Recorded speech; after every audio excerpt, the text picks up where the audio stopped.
Pas de raté à Noël, a ricané mon père en invitant que ma sœur. 2 semaines plus tard, le raté et le renier les a tous accueillis dans son chalet à 8 €. Devinez qui a passé de très mauvaises fêtes. Moi, Sylvain, 35 ans, je n'aurais jamais pensé être le genre de personne à poster ici. Mais disons que le Noël dernier a complètement bouleversé ma vie, de la meilleure façon possible.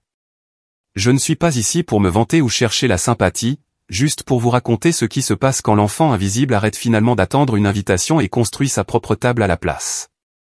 Mon téléphone a vibré juste après le lever du soleil, l'écran s'illuminant avec le nom de mon père. On fait un petit Noël. Pas de bon à rien cette année, donc il n'y aura que ta sœur et sa famille.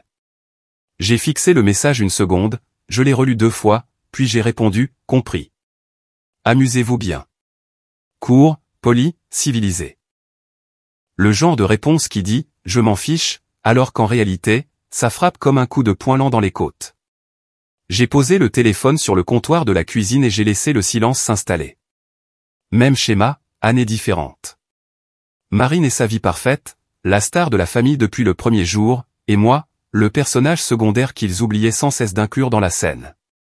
La première fois que ça m'a frappé, j'avais 13 ans.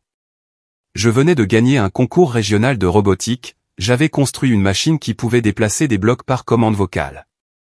Basique, mais pour un adolescent dans un garage, c'était un miracle.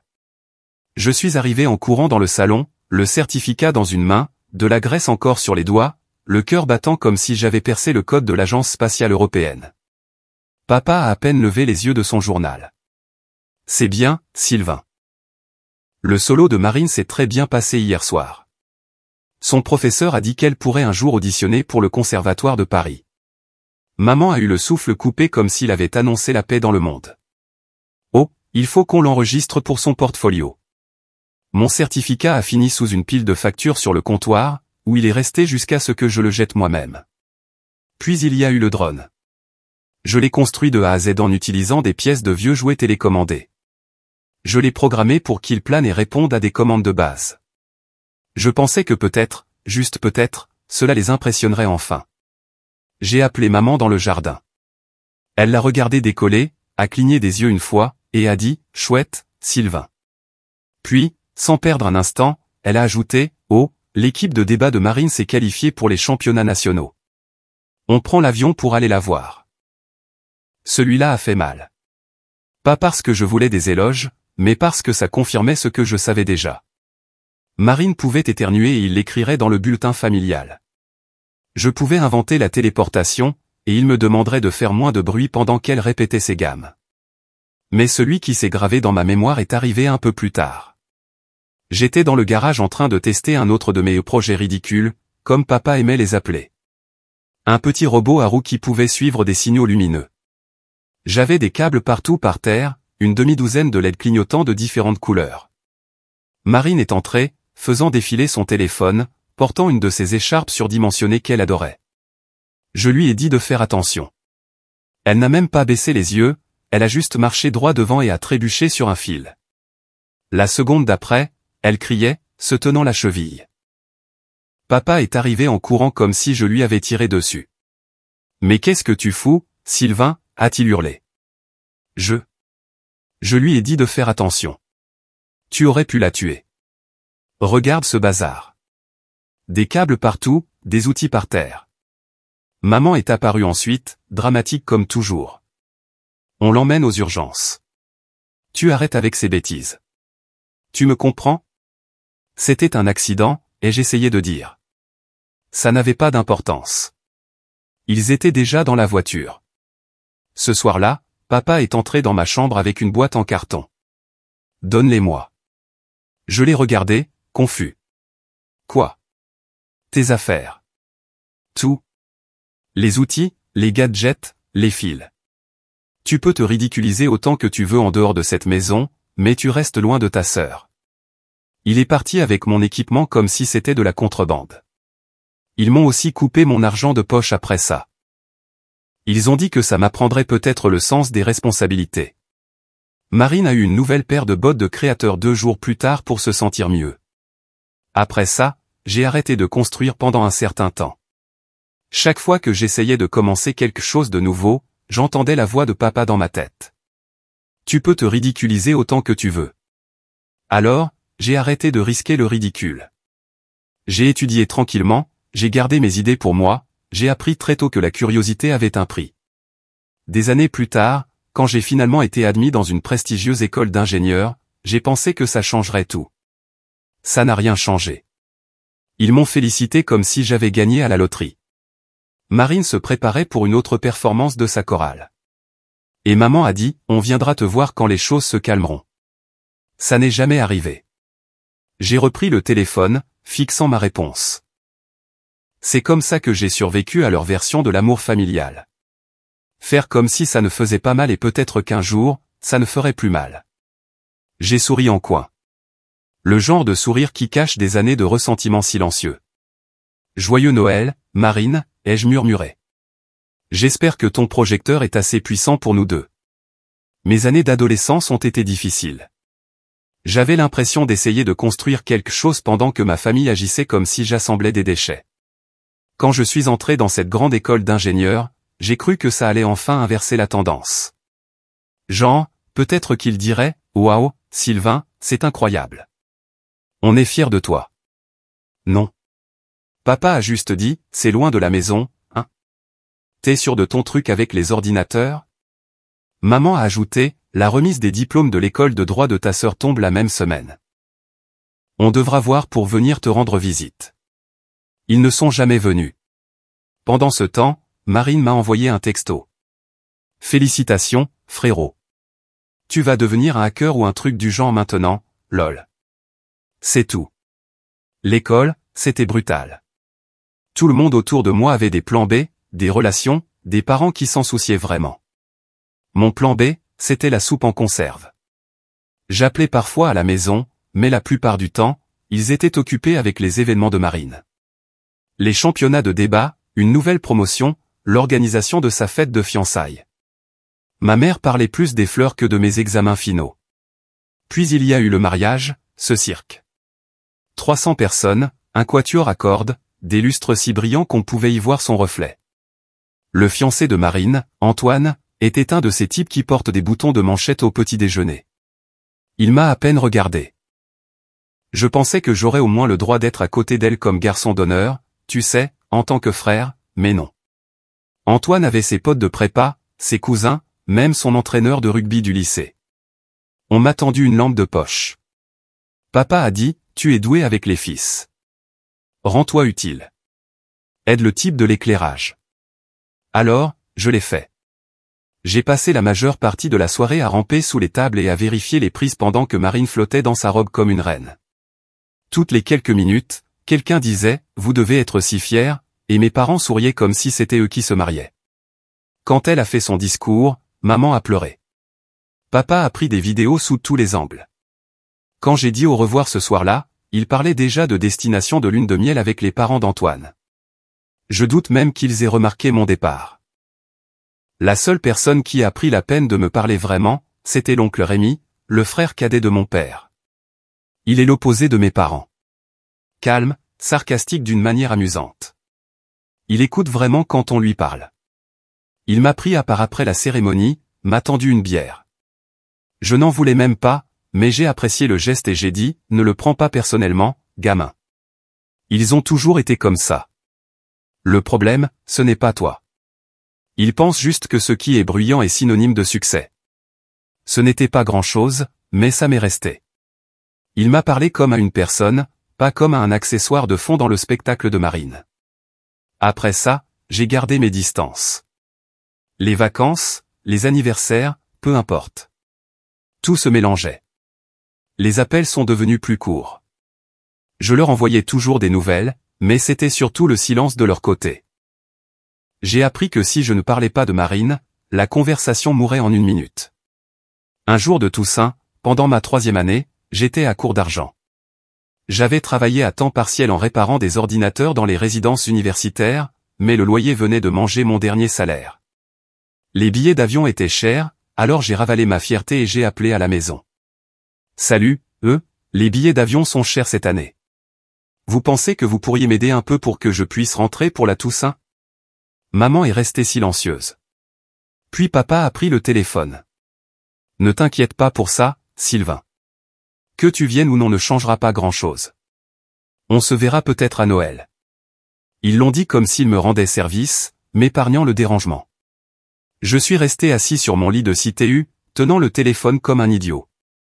D'accord, ai-je finalement dit. Ouais, bien sûr. C'est logique. Quand la Toussaint est arrivée, la résidence était presque vide. Juste moi, un étudiant étranger au bout du couloir, et le bruit du distributeur automatique qui bourdonnait dans le salon. J'ai acheté des nouilles instantanées au magasin du campus et je les ai mangées devant mon ordinateur portable. J'ai fait défiler Facebook. Ils étaient là. Maman, papa, Marine, Antoine, et leur table magnifiquement dressée. Puis la sortie, dinde dorée, une légende du genre la famille, c'est tout ce qui compte. J'ai ri à voix haute. Pas le rire amusé. Le genre de rire qu'on a quand la poitrine est serrée et qu'on ne sait pas quoi faire d'autre. Ce n'est pas que je m'attendais à grand-chose, mais la prise de conscience a été plus dure que je ne le pensais. Je n'étais pas seulement oublié. J'étais optionnel, comme une fonctionnalité secondaire qu'il pouvait activer ou désactiver selon la saison. Plus tard dans la nuit, j'ai ouvert un de mes fichiers de projet, j'ai bidouillé du code et je me suis dit qu'un jour, je ferais quelque chose de grand, pas pour leur montrer, juste pour savoir que je pouvais le faire. Parce qu'en étant assis là avec mes nouilles instantanées bon marché, à regarder mes parents à la famille, c'est tout ce qui compte, ou poser pour des photos sans même remarquer le siège vide à table, c'est là que j'ai compris. Je n'étais pas invisible par accident. C'est comme ça qu'ils le voulaient. Après l'école d'ingénieur, j'ai déménagé à Lyon avec une valise, un ordinateur portable qui s'éteignait s'il n'était pas sur le chargeur, et une lettre d'offre pour un salaire inférieur à ce que Marine dépensait probablement pour une coupe de cheveux. L'entreprise était une petite société de cybersécurité du centre-ville. Ils aimaient dire que le rythme était soutenu, ce qui signifiait en réalité que tu vas vivre ici et oublier que les week-ends existent. Le travail en lui-même n'était pas mauvais. Je m'occupais des systèmes de pare-feu, des correctifs réseau, des trucs ennuyeux mais essentiels. J'étais le gars qu'on appelait quand quelque chose tombait en panne.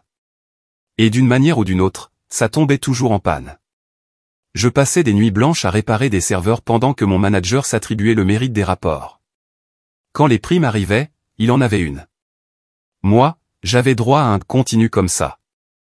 Après 3 ans à trimer, à arriver tôt, à rester tard, à apprendre chaque système par cœur, j'ai finalement réalisé que le calcul n'était pas bon. Chaque salaire ressemblait à une insulte. Alors, en 2016, j'ai démissionné. Je me souviens d'être assis dans mon 2 pièces, regardant mon email de démission et pensant, bon, eh bien, on y va. J'ai lancé ma propre entreprise, Centria, depuis mon salon.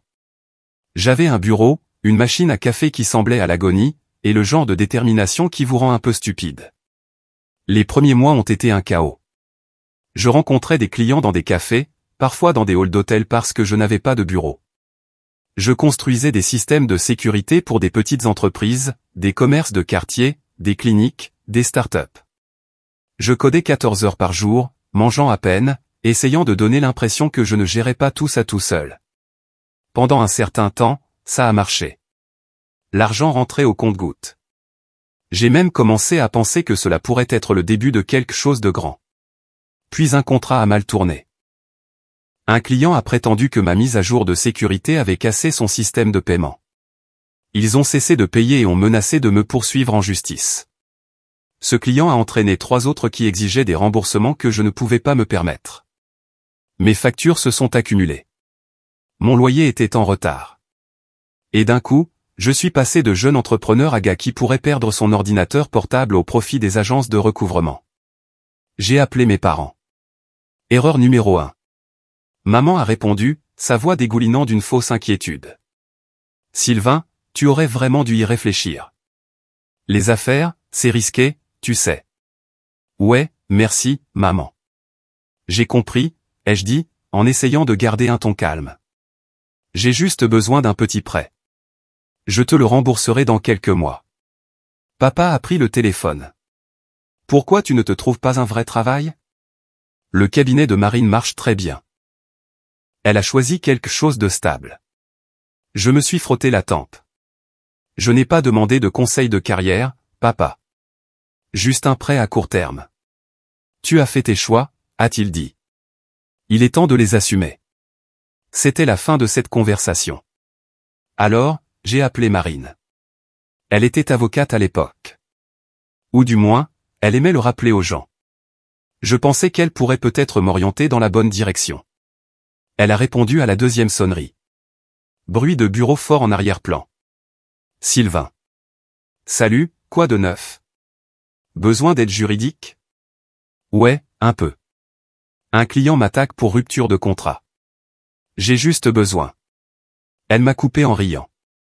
Waouh, déjà poursuivi en justice. Ça n'a pas traîné, hein? Ouais, hilarant, ai-je dit sèchement. Tu peux m'aider ou pas? Pas, a-t-elle dit. Et puis, ne m'appelle pas pour ce genre de choses. J'ai de vrais clients. Puis elle a raccroché.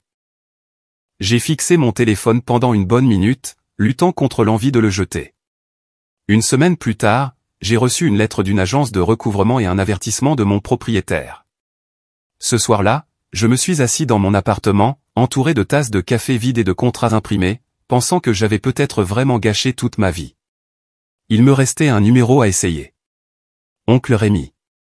Il a répondu à la deuxième sonnerie. Sylvain, mon gars, qu'est-ce qui ne va pas? On dirait que t'as avalé une pile. J'ai merdé, Rémi, ai-je dit. Ma boîte coule. Je suis fauché. J'ai un client qui menace de me poursuivre, et mes parents pensent que je suis une blague ambulante. Il est resté silencieux une seconde. Puis il a dit, tu n'es pas foutu. Tu es juste en avance. Tout le monde se plante avant de comprendre comment atterrir. Je ne savais même pas quoi dire. Je n'étais pas habitué à ce que quelqu'un ne remue pas le couteau dans la plaie. Il m'a demandé les détails. Chaque ligne du contrat, chaque erreur stupide que j'avais faite. Puis il m'a dit, j'ai un ami qui est avocat. Vieille école, pas cher, mais bon. Je vais lui dire de t'appeler. Et Sylvain? Ouais. N'abandonne pas. Tu as un cerveau, gamin. Tu as juste besoin de meilleures personnes autour de toi. Je vais te virer de quoi payer les factures. J'ai failli lui dire de ne pas le faire, mais quand on vit de snacks de distributeurs automatiques, la fierté ne paie pas le loyer. L'argent est arrivé sur mon compte le lendemain matin, assez pour respirer. L'avocat s'est occupé de la plainte, a réglé l'affaire discrètement. Quand j'ai appelé pour remercier Rémi, il a dit, maintenant que c'est réglé, arrête de perdre ton temps à t'apitoyer sur ton sort. J'ai quelques relations qui pourraient vraiment apprécier ce que tu sais faire. Laisse-moi passer quelques appels. Pour la première fois depuis des années, quelqu'un ne me disait pas que j'étais une déception. Au cours des 6 mois suivants, j'ai reconstruit ce qui restait de ma vie, j'ai vendu mon ancien matériel, j'ai fermé officiellement Centria et j'ai commencé à aider un des contacts de Rémi avec de petites missions de sécurité. Ce n'était pas glamour, mais c'était quelque chose. Chaque fois que je lui envoyais un rapport de progression, Rémi répondait quelque chose comme « Je te l'avais dit, gamin. Continue de bosser. Tu n'as pas fini. » Et pour la première fois depuis que j'étais un enfant tenant ce stupide certificat de robotique, je l'ai vraiment cru. L'année suivante, les contacts de Rémi m'ont aidé à décrocher un poste de directeur dans une entreprise de sécurité de taille moyenne en périphérie de Lyon. Ce n'était pas glamour, mais c'était solide. Je dirigeais une petite équipe, je m'occupais des systèmes des clients et j'ai appris comment fonctionnaient les vraies affaires. Pas seulement le code, mais le côté moche. Les budgets, les contrats, les clients qui voulaient l'impossible. Hier. Je travaillais comme un possédé. Premier arrivé, dernier parti, vivant de caféine et de plats à emporter. Chaque fois que quelque chose n'allait pas, je le réparais. Chaque fois que quelqu'un d'autre se figeait, j'intervenais. En un an, mon patron m'appelait le nettoyeur. Ça ne me dérangeait pas nettoyer les erreurs des autres payait mieux que de faire les miennes. Mais j'ai commencé à remarquer quelque chose. Les dirigeants n'étaient pas aussi intelligents qu'ils le pensaient. Ils passaient des réunions à débattre des palettes de couleurs pendant que je corrigeais de vraies failles de sécurité. Ils vendaient des solutions coûteuses qui fonctionnaient à peine, puis se félicitaient de la rentabilité de ces failles.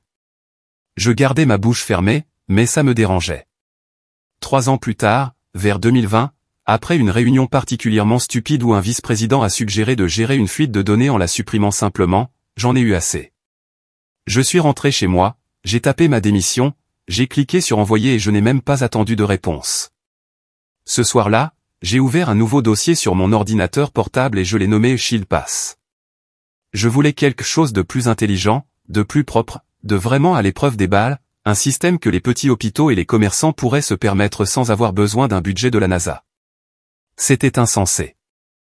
Je n'avais aucun financement, aucun soutien, juste un tas d'idées et la voix de Rémi dans ma tête qui disait « Ne te retiens pas cette fois ». Alors, je ne me suis pas retenu. J'ai loué un minuscule bureau au-dessus d'un vieux garage automobile. Le plancher grinçait, le chauffage cliquetait, et Internet tombait en panne si quelqu'un éternuait trop fort en bas. Je m'en fichais. J'ai apporté mes tours d'ordinateur, quelques vieux serveurs, et un bureau que j'ai trouvé sur le bon coin. Mon régime alimentaire est devenu de la soupe en conserve et des plats instantanés bon marché. Mon rythme de sommeil était inexistant. Chaque jour, j'écrivais du code jusqu'à ce que mes yeux me brûlent. Je testais, je cassais des choses, je les reconstruisais. J'ai commencé à me réveiller par terre avec la marque du clavier sur le visage. J'étais tellement absorbé que j'ai à peine remarqué que la batterie de mon téléphone mourait à cause des appels ignorés. 6 mois plus tard, j'avais la première version fonctionnelle. Ce n'était pas joli, mais c'était rapide et c'était sécurisé. J'ai envoyé quelques démos. J'ai reçu des réponses polies du type « Nous allons examiner cela ». Rien de prometteur pour l'instant, mais c'était un début. Puis l'incendie a eu lieu. C'était un jeudi soir. J'étais en train de déboguer un module pour un test client quand les lumières ont vacillé. J'ai pensé que le réseau électrique faisait encore des siennes. 5 minutes plus tard, l'air sentait le plastique brûlé. Je me suis retourné et j'ai vu de la fumée s'échapper d'une des rallonges près du mur du fond.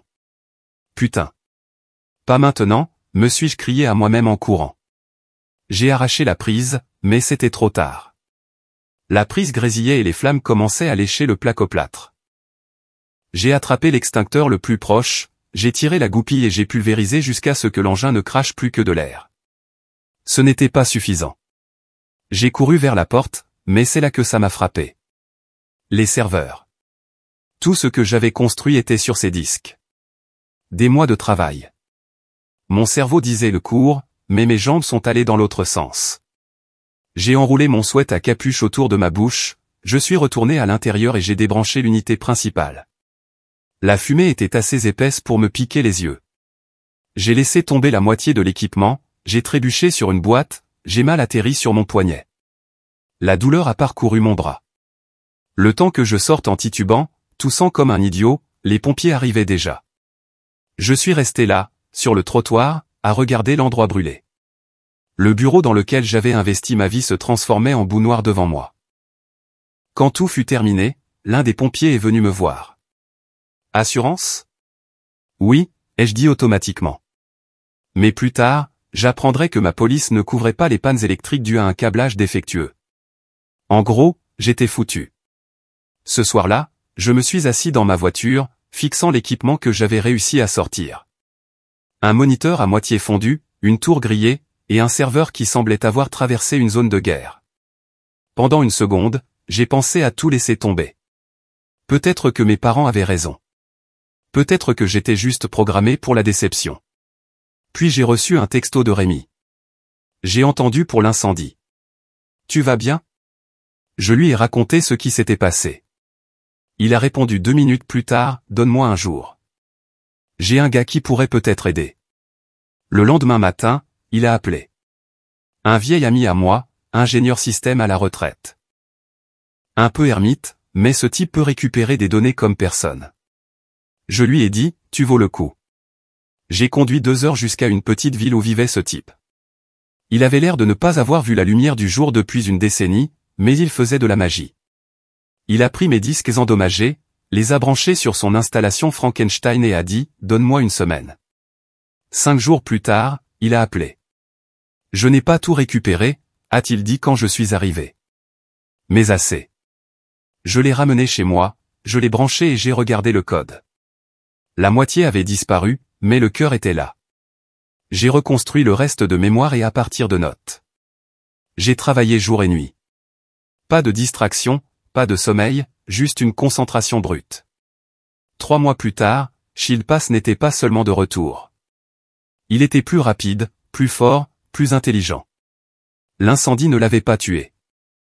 Il avait éliminé les parties faibles. Un mois plus tard, j'ai reçu un email d'une chaîne d'hôpitaux à qui j'avais fait une proposition des mois plus tôt. Il voulait parler de contrat. Puis un autre d'un groupe de distribution. Quand j'ai vu l'accord signé arriver, je suis resté assis là à le regarder, ne sachant même pas comment réagir. J'ai pris mon téléphone et j'ai appelé Rémi. Il a répondu avec son sarcasme habituel. On dirait quelqu'un qui a soit gagné au loto, soit s'est fait arrêter. Je l'ai eu, Rémi, ai-je dit. Ma voix tremblait. Le contrat est réel. Il a fait une pause d'une seconde, puis a ri. Alors fonce, gamin. Ne te retiens pas cette fois. Je n'avais pas l'intention de le faire. Le premier contrat avec l'hôpital a ouvert la voie et en 6 mois, Shieldpass n'était plus un projet parallèle. C'était une entreprise à part entière. Le bouche-à-oreille s'est répandu rapidement dans le secteur. Les hôpitaux se sont parlé, les distributeurs ont appelé, même de petites administrations publiques étaient intéressées. Soudain, j'étais dans des avions chaque semaine, pour présenter, dépanner, développer. C'est arrivé au point où j'ai dû embaucher des gens juste pour garder le contrôle de ma boîte de réception. Mon premier employé était un jeune nommé Adam. Nerveux, vif, il me rappelait moi avant que je n'aie des cernes permanents sous les yeux. Puis sont venus 3 autres, puis 10. Avant que je ne m'en rende compte, je gérais une vraie équipe. Nous avons quitté ma location incendiée pour un vrai bureau. Un bureau propre cette fois, du genre où le plancher ne grince pas et où le Wi-Fi ne coupe pas chaque fois que quelqu'un tire la chasse d'eau. J'ai acheté de vrais bureaux, de vraies chaises, même un coin snack. J'avais l'habitude de plaisanter en disant que c'était la chose la plus corporate que j'ai jamais faite. La croissance était ridicule. Quelques administrations ont commencé à tester Shieldpass dans des programmes pilotes. Les hôpitaux le recommandaient les uns aux autres et les chaînes de distribution voulaient un meilleur cryptage pour les données des clients. Shieldpass se propageait rapidement et chaque nouveau contrat semblait irréel. Mes parents, bien sûr, n'en avaient aucune idée. Je n'en parlais pas. C'était plus drôle comme ça. La nuit, je regardais la liste croissante de clients et je pensais, alors, c'est ça que ça fait d'être celui qu'ils ne peuvent pas ignorer. 2 hivers plus tard, la grosse offre est arrivée. Un géant de la cybersécurité, du genre qui avale les petites entreprises comme des apéritifs, m'a contacté. Il voulait acheter Shieldpass purement et simplement, pour 50 millions d'euros. J'ai d'abord cru à une blague. J'ai relu l'email 4 fois avant de le transférer à mon avocat. Il a confirmé que c'était légitime. Lorsque l'accord a été conclu, je me suis assis dans la salle de conférence aux parois de verre, fixant les derniers documents. Les signatures semblaient fausses, comme si elles appartenaient à quelqu'un d'autre. Tout le monde me serrait la main, me félicitait, et j'essayais juste de digérer le fait que je n'étais plus fauché. Je n'étais plus un moins que rien. Avant de signer, j'ai appelé l'oncle Rémi. Rémi, ai-je dit. Je suis sur le point de te faire rire. Il a grogné. Si c'est encore une de tes blagues de sécurité, épargne-moi. Non, ai-je dit en souriant. Tu te souviens quand tu as dit que je finirais par comprendre comment atterrir après m'être planté? Tu avais raison. Shieldpass est racheté. 50 millions. Silence, puis un long sifflement. Putain, gamin. Je m'attendais à une bonne nouvelle, pas à une annonce de méchant de James Bond. J'ai ri. Tu m'as maintenu à flot quand tout le monde s'est défilé. Je n'ai pas oublié. J'ai déjà mis une part de côté pour toi. Une fois l'affaire conclue, tu auras ta part. Tu es officiellement mon partenaire dans ce bazar. Sylvain, c'est ton argent. C'est notre argent, les jeux coupés. Tu m'as soutenu quand personne d'autre ne l'a fait. Tu l'as mérité. Pour une fois, il n'a pas eu de répartie. Il a juste dit, t'es un bon gars, gamin. De cette voix bourrue qui semblait allergique aux compliments. Quand j'ai quitté cette réunion, je n'ai pas célébré. Je ne suis pas allé acheter des voitures ou organiser des fêtes. Je suis rentré chez moi, je me suis assis sur le canapé et j'ai regardé mon application bancaire comme si elle se moquait de moi. 50 millions d'euros. On pourrait penser que je me sentirais invincible. Au lieu de ça, je me sentais étrangement calme à l'intérieur. Une semaine plus tard, j'ai acheté un chalet pentouse à flanc de montagne à Megève. C'était à mi-hauteur d'une montagne, tout en verre et en bois sombre, le genre d'endroit où le silence a un poids. Des baies vitrées du sol au plafond qui donnaient sur une vallée saupoudrée de neige. Je ne l'ai pas acheté pour frimer. Je l'ai acheté parce que je voulais de l'espace, le genre que ma famille ne m'a jamais donné. J'ai tout conçu moi-même. J'ai choisi les meubles, les lumières, même les finitions de la quincaillerie. Ce n'était pas chic pour la galerie. C'était efficace, intelligent, épuré. J'ai engagé une intendante nommée Élise, une ancienne de l'hôtellerie. Très organisée, sans chichi. Elle gérait l'endroit mieux que la plupart des PDG. Chaque matin, je me tenais près de ses fenêtres avec un café à la main, regardant la neige s'accumuler et le brouillard glisser entre les arbres. C'était l'exact opposé de mon ancien appartement. Calme, tranquille, paisible. Pour la première fois, je pouvais m'entendre penser. La vie semblait stable. Le travail était solide, l'argent n'était pas un problème, et Rémi et moi nous parlions presque tous les jours. La transition de l'entreprise s'est bien déroulée, et j'avais assez d'investissement pour être à l'aise pour toujours. Tous ces événements ont mené au jour du texto de Noël, on fait un petit Noël. Pas de bon à rien cette année, donc il n'y aura que ta sœur et sa famille. Le même ton, le même schéma, comme si j'étais un collègue qu'ils excluaient poliment d'un déjeuner de groupe. J'ai éclaté de rire cette fois, pas amèrement, juste ce rire court et sec qui vient quand on réalise que certaines personnes ne changent jamais. Je me souviens d'être debout près de la fenêtre. Les montagnes semblaient infinies, la neige reflétant chaque parcelle de lumière, comme si le monde était fait de verre. En bas, mon allée serpentait à travers les pins comme sur une carte postale. Je suis resté là, tenant mon téléphone, pensant à toutes les années où ils avaient fait ça, à chaque événement en famille seulement. À chaque désinvitation de dernière minute. Les enfants de Marine avaient probablement des pulls assortis. Moi, j'avais un texto. Petit Noël, ai-je murmuré. Ouais, vraiment petit sans la seule personne qui a réellement accompli quelque chose. Je n'étais plus le gamin silencieux qui mendiait leur approbation. Je n'étais plus celui qui réparait les lumières au mariage de Marine ou qui demandait de l'argent pour un billet d'avion. J'avais construit quelque chose à partir de rien, à partir de cendres et de câbles brûlés, et maintenant j'avais tout ce qu'ils disaient que je ne pouvais pas avoir. Alors, j'ai posé le téléphone, j'ai pris une autre gorgée de café et j'ai souri à mon reflet dans la fenêtre. S'ils ne voulaient pas de moi à leur table, très bien. Cette année, je construirai la mienne et je m'assurerai qu'ils ne seraient jamais invités. J'ai d'abord appelé l'oncle Rémi. Il a décroché à la deuxième sonnerie. Même voix bourrue. Si tu appelles pour te plaindre de tes parents, fais la queue. Pas cette fois, ai-je dit. J'organise Noël, chez moi, dans les Alpes. T'es partant? Il a hésité une demi-seconde. Putain, oui, je suis partant. J'amènerai Clara et tous ceux qui ne sont pas allergiques à la neige. Parfait, ai-je dit. Amène tout le monde. Ensuite, j'ai appelé ma tante Sophie, puis des cousins que je n'avais pas vus depuis le lycée, de vieux amis de l'école d'ingénieurs. Même quelques-uns de mes premiers employés de Chilpass qui étaient restés pendant les jours difficiles. Chacun d'entre eux a dit oui. Sans hésitation. Les jours suivants ont été un chaos.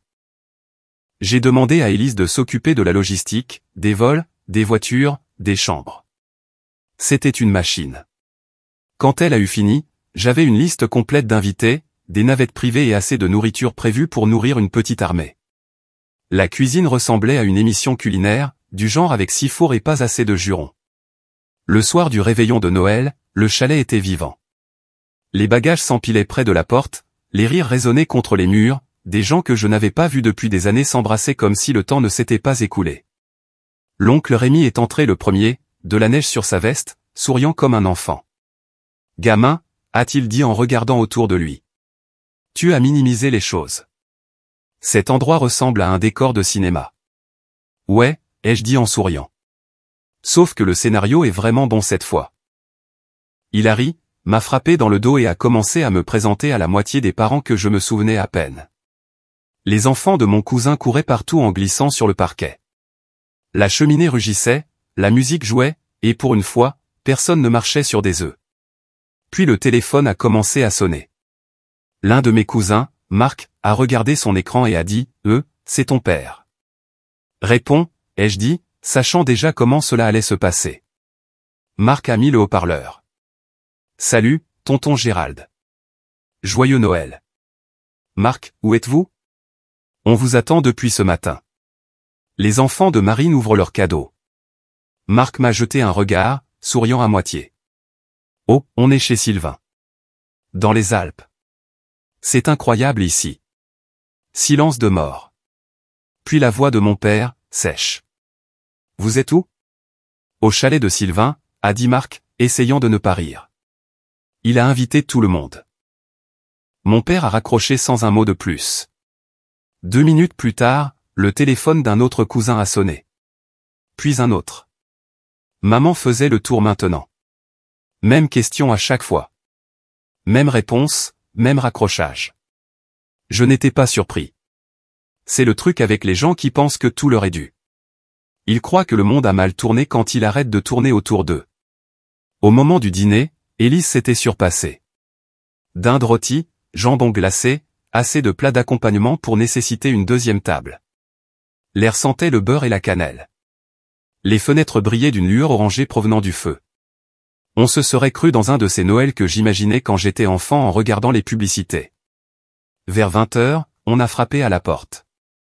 Élise a ouvert et là, dans un épais manteau, de la neige dans les cheveux, se tenait grand-père Franck. Il a souri en me voyant. J'ai dit à tes parents que j'avais la grippe. J'ai pris l'avion quand même. J'ai ri. Bien sûr que tu l'as fait. Entre, le vieux. Il est entré, a regardé autour de lui et a juste sifflé.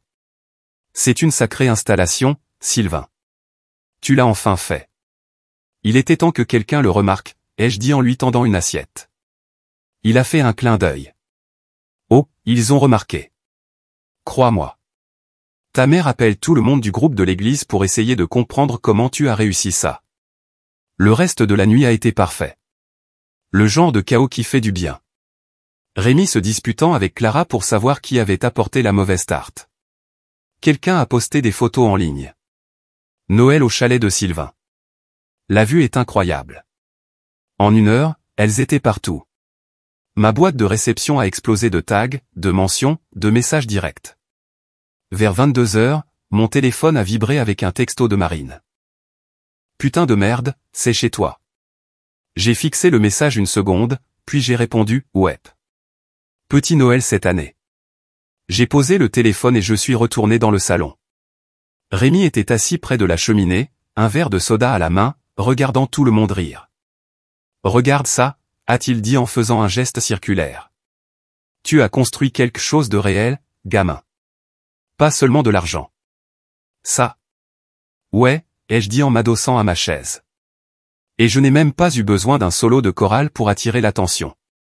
Il a gloussé en secouant la tête. La neige dehors continuait de tomber, épaisse et silencieuse. À l'intérieur, la pièce était chaude, lumineuse, vivante. J'ai regardé autour de moi. Une famille qui se souciait vraiment. Des amis qui m'avaient vu échouer et qui étaient quand même venus. Des gens qui mangeaient, riaient, vivaient. Pour la première fois, je n'étais pas l'étranger qui regardait de l'extérieur par la fenêtre. J'étais celui dont la maison était pleine de gens. Celui qui avait fait de la place pour tout le monde.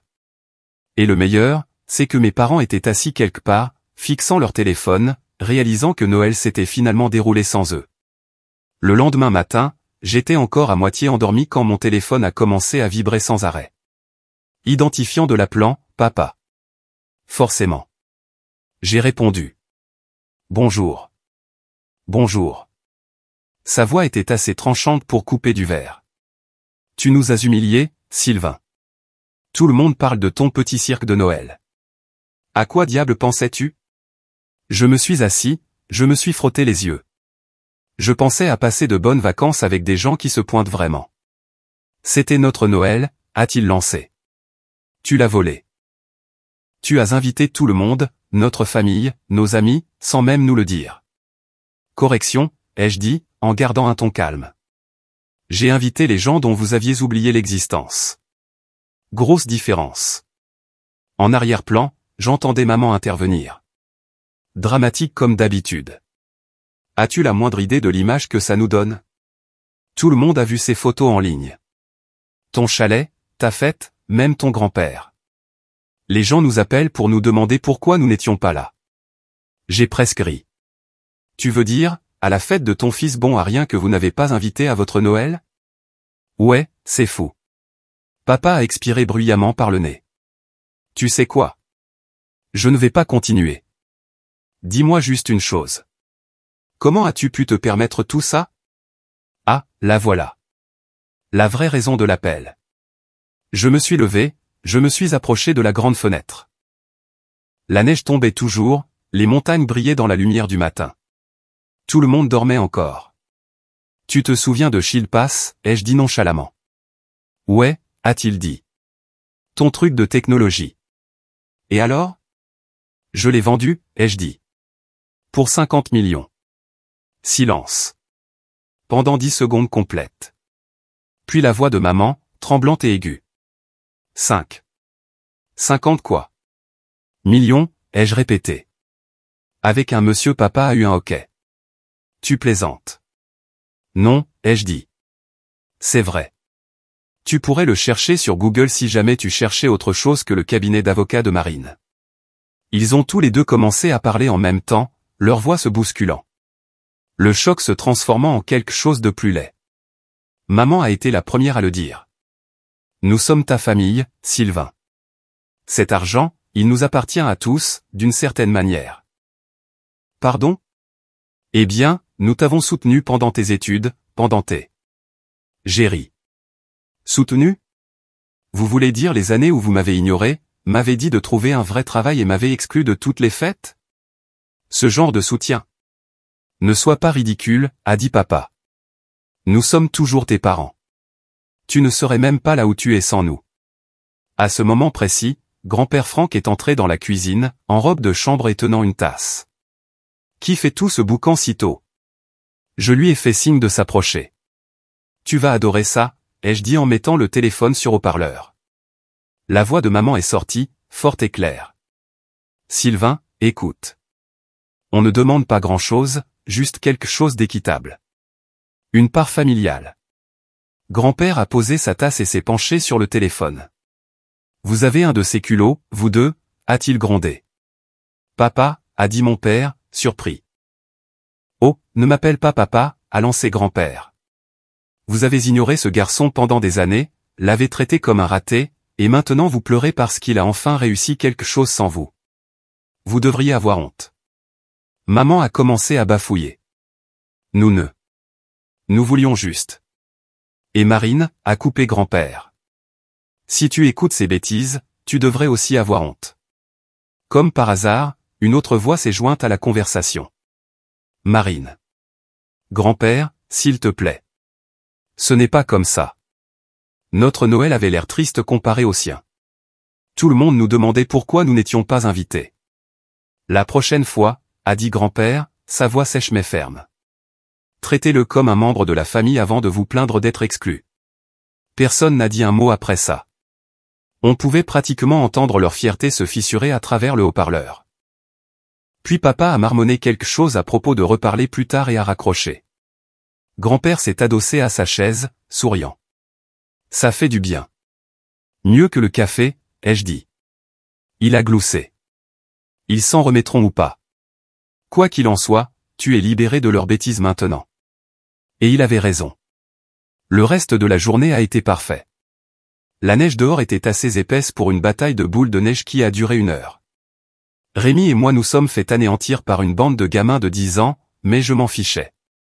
À l'intérieur, la cuisine sentait les crêpes et le café. Ce soir-là, je me suis assis près du feu avec grand-père. Il a fixé les flammes et a dit, tu sais, je crois que tu as enfin trouvé les tiens. Ouais, ai-je dit doucement. Il m'a fallu du temps. Il a levé sa tasse. Fais en sorte qu'il mérite ton respect, gamin. Tu vaux plus que leur approbation. J'ai hoché la tête. Plus tard, en consultant mon téléphone avant de me coucher, il y avait un nouveau message de Marine. Je suis désolé, Sylvain. Vraiment. J'ai été jalouse pendant des années. Tu as pris des risques et moi, j'ai juste suivi ce que maman et papa me disaient. Je ne le voyais pas à l'époque. Je le vois maintenant. Je l'ai lu 2 fois, j'ai verrouillé mon téléphone et je l'ai posé face contre la table de nuit. Pas de réponse. Dehors, la neige continuait de tomber. Le feu a crépité une fois, puis s'est calmé. Ce n'était pas de la vengeance. C'était la liberté. J'avais construit quelque chose de réel. Pas pour leur prouver qu'ils avaient tort, mais pour prouver que je pouvais tenir debout sans eux.